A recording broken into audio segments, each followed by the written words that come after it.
Assalamualaikum warahmatullahi wabarakatuh. Bagaimana kabarnya hari ini anak-anak? Alhamdulillah luar biasa semangatnya ya. Baik, hari ini kalian berjumpa lagi dengan Ibu. Nah, untuk memulai pembelajaran, baiknya kita berdoa terlebih dahulu ya. Untuk doa, Ibu yang pimpin sesuai agama dan keyakinan kita masing-masing. Berdoa mulai. Berdoa selesai. Nah, sebelum memulai pembelajaran, pada hari ini apa ada teman kalian yang tidak hadir? Nah, alhamdulillah hadir semua ya. Patutnya kita mengucap syukur.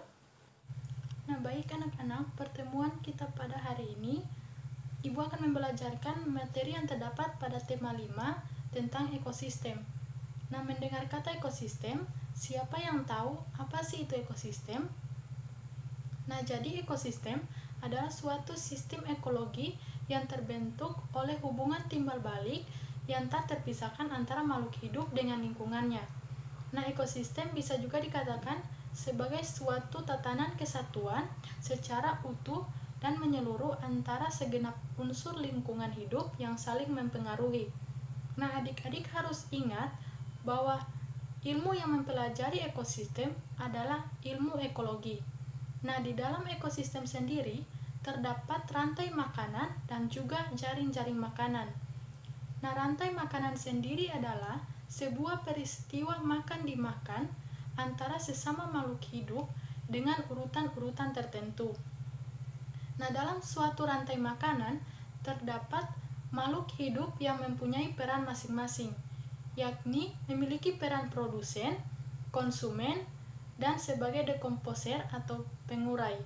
Nah, di dalam konsumen terdapat konsumen pertama, primer, kemudian konsumen sekunder, dan konsumen tersier. Nah, pada produsen adalah organisme yang mampu membuat makanannya sendiri, contohnya tumbuhan hijau, yakni memanfaatkan cahaya matahari sebagai proses fotosintesis. Nah, untuk konsumen, yakni makhluk hidup yang bergantung pada makhluk hidup lainnya karena tidak bisa memproduksi makanan seperti produsen. Nah, pada konsumen pertama atau primer disebut dengan konsumen herbivora. Nah, mendengar kata herbivora, siapa yang tahu apa sih itu herbivora dan contoh hewan yang termasuk dalam jenis herbivora? Nah, baik, jadi jawabannya benar bahwa herbivora adalah hewan pemakan tumbuhan dan contohnya adalah seperti sapi, kelinci, dan juga kerbau. Nah, untuk konsumen sekunder adalah tingkat di mana diisi oleh hewan-hewan karnivora. Nah, Ibu akan bertanya lagi, mendengar kata herbivora, siapa yang tahu hewan apa saja yang termasuk ke dalam jenis hewan karnivora? Nah, baik, jawabannya sangat benar. Jadi hewan karnivora adalah hewan pemakan daging yang masih bisa dimangsa oleh hewan lainnya, contohnya adalah tikus. Nah, untuk konsumen tersier, konsumen ini merupakan hewan pemakan konsumen keduanya yang seterusnya, dan biasanya konsumen puncak merupakan hewan yang tidak bisa dimakan oleh hewan lainnya. Contohnya adalah singa, buaya, dan juga elang. Kemudian untuk dekomposer atau pengurai, yakni pengurai adalah organisme terakhir dalam rantai makanan. Contohnya pengurai yaitu jamur dan juga bakteri pengurai.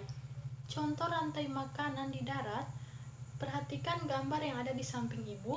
Nah, terdapat padi, tikus, ular, elang, dan juga pengurai. Nah, padi dalam rantai makanan berfungsi sebagai produsen penghasil makanan untuk organisme lain. Sedangkan tikus sebagai konsumen primer karena tikus merupakan hewan yang memakan tumbuhan atau disebut dengan hewan herbivora. Nah, ular yaitu konsumen sekunder karena ular merupakan pemakan hewan lainnya atau karnivora, dan ular juga memakan tikus sebagai sumber energinya. Kemudian elang memakan ular untuk kelangsungan hidupnya. Nah, yang terakhir, pengurai perannya sebagai menguraikan elang agar zat-zat atau nutrisinya dapat diserap kembali oleh tanah dan dapat diserap oleh tumbuhan untuk proses fotosintesis, contoh yang terdapat pada rantai makanan di darat. Nah, baik adik-adik, seperti penjelasan di awal Ibu, bahwa pada ekosistem terdapat rantai makanan dan juga jaring-jaring makanan. Nah, sekarang Ibu akan menjelaskan apa sih itu jaring-jaring makanan. Jadi, jaring-jaring makanan adalah sebuah gabungan dari beberapa proses rantai makanan yang siklusnya dan prosesnya saling memiliki hubungan. Nah, jaring-jaring makanan bukan hanya terjadi pada satu ekosistem saja, namun terjadi di berbagai macam ekosistem. Nah, di lingkungan sekitar adik-adik, di mana saja adik-adik menemui proses jaring-jaring makanan. Nah, baik, contohnya sangat jelas bahwa jaring-jaring makanan dapat ditemui di sawah. Nah, perhatikan gambar di samping Ibu, terdapat jaring-jaring makanan yang terjadi di sawah. Nah, di sini padi sebagai produsen dimakan oleh ulat atau belalang, kemudian ulat atau belalang dimakan oleh tikus, dan tikus tersebut dimakan oleh ular atau burung pemangsa, dan kemudian burung pemangsa juga bisa memakan ular, sehingga burung pemangsa mati dan diuraikan oleh bakteri. Nah, baik, untuk melihat pemahaman adik-adik terhadap materi yang telah Ibu sampaikan, silakan amati gambar yang ada di samping Ibu. Nah, kedua gambar tersebut terlihat berbeda. Terdapat gambar A, rantai makanan, dan juga gambar B, jaring-jaring makanan. Nah, di antara kalian, siapa yang bisa menyebutkan perbedaan kedua gambar tersebut?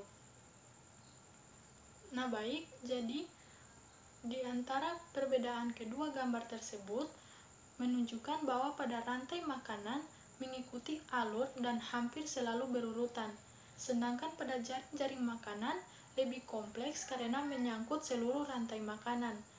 Kemudian pada rantai makanan hanya satu rantai makanan, sedangkan pada jaring-jaring makanan terdiri dari beberapa rantai makanan yang saling berhubungan satu sama lain. Kemudian pada rantai makanan, biasanya dalam rantai makanan konsumennya hanya memiliki satu jenis makanan saja.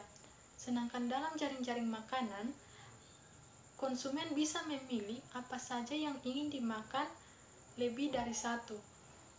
Nah, selanjutnya pada proses rantai makanan akan terganggu karena konsumen hanya memilih satu makanan saja. Sedangkan pada jaring-jaring makanan tidak akan terganggu karena konsumen bisa memilih makanan lainnya. Kemudian perbedaan yang terakhir bahwa pada rantai makanan jumlah organismenya lebih sedikit, sedangkan pada jaring-jaring makanan jumlah organismenya jauh lebih banyak dan beragam. Sekarang Ibu akan membagikan kepada kalian LKPD. Nah, kemudian perhatikan di dalam LKPD terdapat soal yang akan kalian kerjakan. Nah, soal tersebut perhatikan gambar di bawah, yakni rusa, rumput hijau, jamur, dan juga harimau. Nah, urutkan gambar di bawah sehingga menjadi sebuah rantai makanan dari ekosistem hutan dengan melengkapi tabel di bawah. Nah, tabel di bawah terdapat produsen, konsumen 1, konsumen 2, dan juga pengurai. Silakan kerjakan masing-masing dan setelah selesai diberikan kepada Ibu. Baik, untuk menutup pertemuan kita pada hari ini, kesimpulannya bahwa di dalam ekosistem terdapat hubungan keterkaitan atau timbal balik antara makhluk hidup dengan lingkungannya, dan juga ekosistem rantai makanan dan juga jaring-jaring makanan dapat kita temui di lingkungan sekitar, yakni sawah, danau, laut, dan lain sebagainya. Nah, sekian pertemuan kita pada hari ini. Untuk menutup, alangkah baiknya kita berdoa. Berdoa mulai. Berdoa selesai. Sekian, wassalamualaikum warahmatullahi wabarakatuh.